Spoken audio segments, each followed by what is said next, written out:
Bienvenue pour cette nouvelle séquence de paroles de la vie éternelle.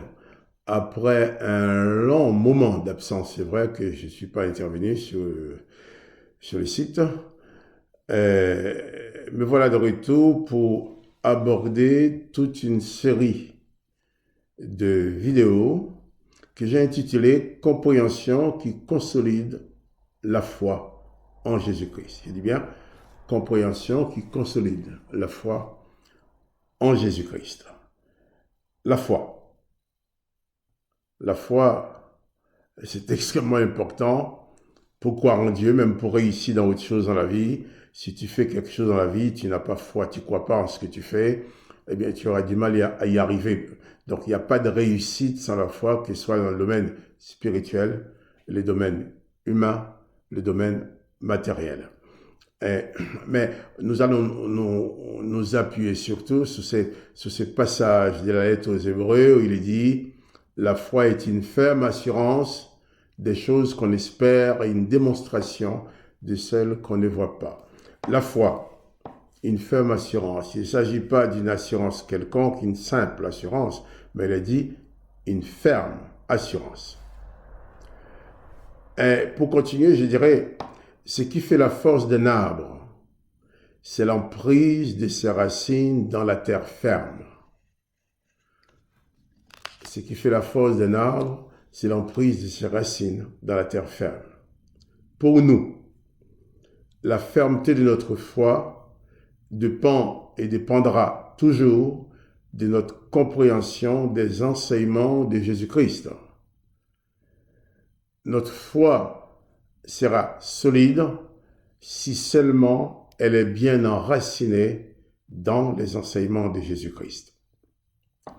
Les religions se sont emparées du nom de Jésus-Christ et l'utilisent pour atteindre des objectifs qui n'ont aucun rapport avec Jésus-Christ, ni avec son Père, qui l'a envoyé vers les hommes. Lorsque nous prononçons le nom de Jésus-Christ, les gens pensent toujours religion.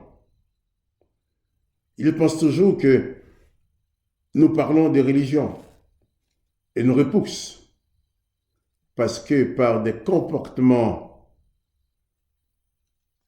fâcheux, par des comportements opposés à Christ, en prétendant agir au nom de Jésus-Christ, ces religions ont provoqué le dégoût de beaucoup de gens qui, pour cause, ne veulent plus entendre parler du Seigneur Jésus-Christ. C'est aussi l'une des raisons pour laquelle il est de plus en plus difficile de propager notre témoignage chrétien dans ce monde que nous vivons. Nos contemporains ont du mal à distinguer le vrai du faux. Et le faux, qui est tellement bien déguisé en vrai, cause beaucoup de problèmes. Beaucoup de problèmes à ceux qui auraient pu croire en Jésus-Christ. Dans l'évangile de Jean, au chapitre 14, versets 6 à 9, je lis ce que dit Jésus-Christ. Jésus lui dit, pour répondre à une question de Philippe, Jésus lui dit, « Je suis le chemin, la vérité et la vie. Nul ne vient au Père que par moi. Si vous me connaissiez, vous connaîtriez aussi mon Père. Et dès maintenant, vous le connaissez et vous l'avez vu. » Philippe lui dit, « Seigneur, montre-nous le Père, et cela nous suffit. » Jésus lui répondit, « Il y a si longtemps que je suis avec vous, et tu ne m'as pas connu, Philippe. Celui qui m'a vu a vu le Père. Comment dis-tu, montre-nous le Père ?» Il est extrêmement important de comprendre que Jésus-Christ est la seule vérité envoyée pour nous révéler l'existence du Père que personne n'avait jamais connu avant la venue de Jésus-Christ. Jésus-Christ seul présente le Père dans toute la plénitude de sa grâce, de sa bonté et de son amour pour l'humanité. Si nous voulons demeurer fermes dans cette foi qui nous sauve, nous devons nous appliquer à bien comprendre les enseignements de Jésus-Christ, car lui seul nous dit la vérité. lui seul connaît qui est le Père qu'il a envoyé. Lui seul nous dit les paroles de la vie éternelle. Comme Pierre l'a dit à Jésus, mais Maître, à quel autre irions-nous? Car toi seul as les paroles de la vie éternelle. On nous apporte beaucoup de paroles aujourd'hui. Beaucoup de gens promettent, je serai le meilleur président, je serai le meilleur chef. Mais tout ça, c'est de la propagande. Mais seul Jésus-Christ nous dit la vérité. Jésus-Christ est le seul qui nous ouvre les yeux sur le monde spirituel invisible que nous ne pouvons voir et comprendre. Jésus-Christ est le seul qui nous parle et nous donne la victoire sur les mauvais esprits, qu'ils viennent de l'Éternel ou d'ailleurs. Ne soyez pas choqués, je dis qu'ils viennent de l'Éternel, car il y a l'exemple que le roi Saül, un mauvais esprit est sorti de l'Éternel pour aller le tourmenter. Dans Acte 4, verset 12, il est écrit « Il n'y a de salut en aucun autre, car il n'y a sous le ciel aucun autre nom qui a été donné parmi les hommes, par lequel nous devions être sauvés. » Jésus-Christ est donc la seule source de salut pour l'humanité. Tous nous reconnaissons fort bien que Jésus-Christ nous sauve de nos péchés. C'est bien, c'est même très bien. Mais vous savez, Jésus-Christ nous sauve, mais c'est infiniment beaucoup plus que ça, beaucoup plus de nos péchés. Car les péchés que nous avions pu commettre ne représentent rien devant toutes les condamnations que l'Éternel des armées avait déjà établies sur nous. Des condamnations établies sur nous depuis Adam et Ève, avant même que nous naissions, avant même d'avoir pu commettre le moindre péché. Donc, cette condamnation était là, avant même que nous péchions. Jésus nous sauve de nos péchés, mais il nous sauve surtout de toutes ces condamnations qui a été établies sur l'humanité, avant même qu'aucun de nous ait la moindre occasion de pécher. Bien sûr, les religions s'appliquent à nous culpabiliser, nous faisant croire que nous sommes condamnés à cause de nos péchés, ce qui est absolument faux. L'Éternel avait établi la condamnation sur toute l'humanité avant même que tu sois né. Avant même que tu ne puisses commettre le moindre péché, tu étais déjà condamné à l'extermination. Quand il dit « j'exterminerai l'homme que j'ai créé », tu n'étais pas né. Et aussi à l'exclusion de la vie éternelle. Quand il a dit « empêchons-les de vivre éternellement », tu n'étais pas là non plus. Et pour parvenir à nous placer sous le joug de ces condamnations établies avant notre arrivée sur cette terre, les religions nous prennent par ruse en les appelant péché originel ou péché véniel. Cette ruse des religions vise à faire des humains des condamnés consentants et convaincus d'avoir une part de responsabilité dans la désobéissance d'Adam et Ève.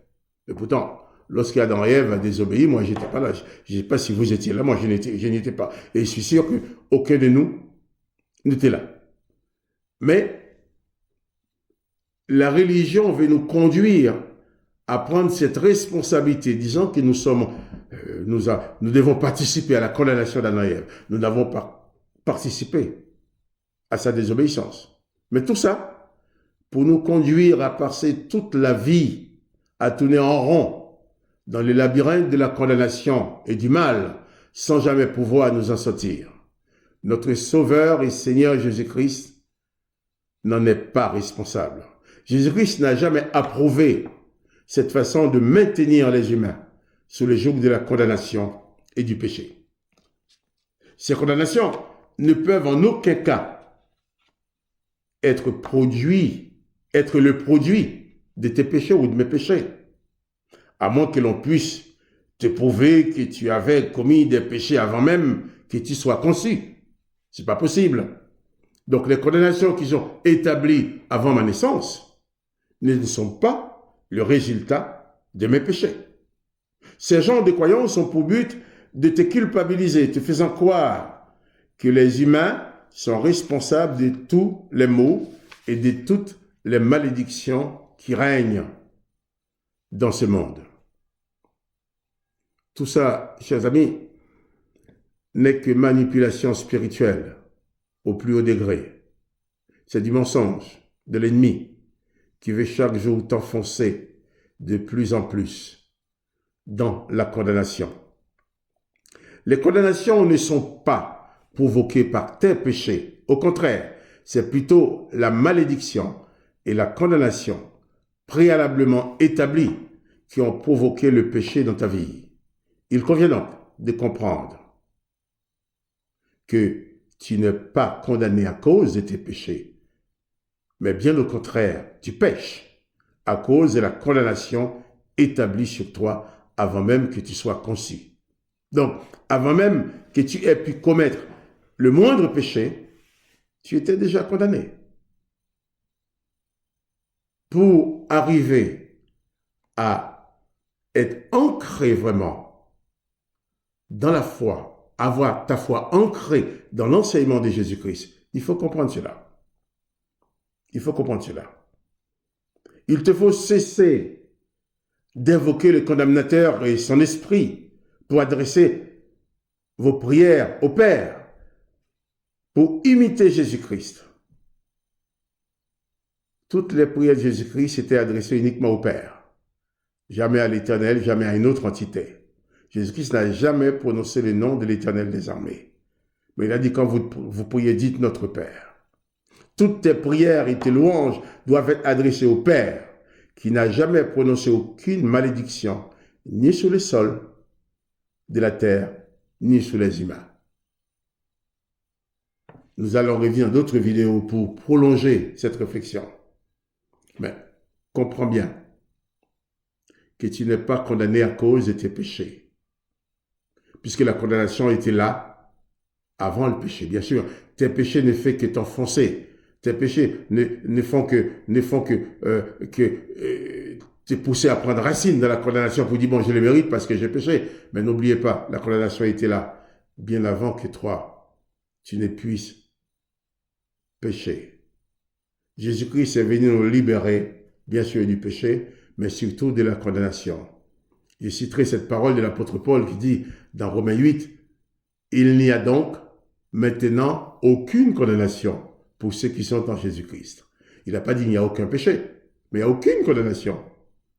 Parce que notre problème, c'est pas surtout le péché. Notre problème, c'est surtout la condamnation qui nous plonge dans l'imperfection. La malédiction qui a été prononcée sur le sol, qui fait que nous vivons sur un sol qui a été maudit par l'Éternel. Et nous produisons les sols. Avec les sols, nous produisons des œuvres de malédiction. Et Jésus-Christ vient enlever toutes ces condamnations. Car comprenons que aujourd'hui, les enfants qui sont en train de naître, au moment que je parle là, ceux qui sont nés hier, ceux qui vont naître demain, nous ne savons pas si, nous ne connaissons pas leur avenir.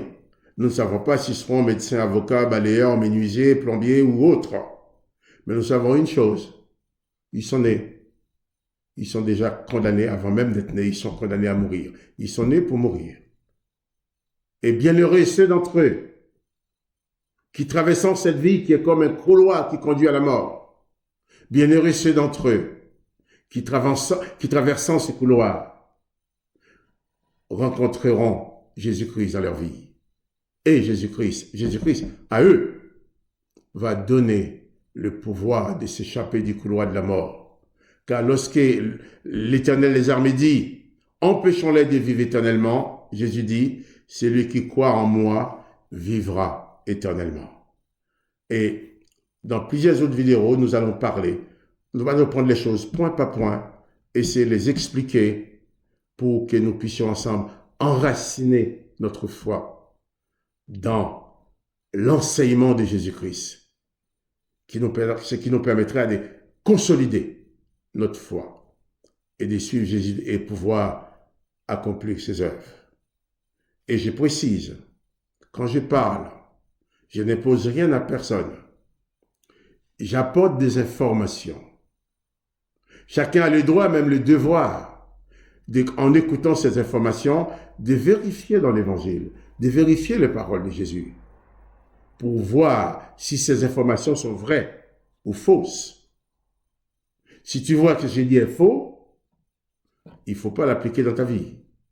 Mais si en consultant la Bible, tu vois qu'il correspond à ce qui est écrit dans la Bible, alors tu dois le prendre pour vrai et l'appliquer dans ta vie parce que Jésus-Christ l'a dit, parce que c'est conforme à Jésus-Christ, mais pas parce que je l'ai dit. Parce que moi, je parle, j'informe, mais je ne peux pas te sauver. C'est Jésus seul qui sauve. Donc, je donne des informations, toi, avec ces informations, compare les informations que je t'apporte avec les paroles de Jésus-Christ, avec ce qui est écrit dans l'Ancien Testament ou dans le Nouveau aussi, et pour comprendre, afin de pouvoir avoir une foi solide, que n'importe quel prédateur ne puisse pas venir te détourner de Jésus-Christ. Car malheureusement, il y a beaucoup de prédateurs de la foi. Je te dis, à bientôt, que la grâce du Christ t'accompagne, et à bientôt pour une prochaine séquence des paroles de la vie.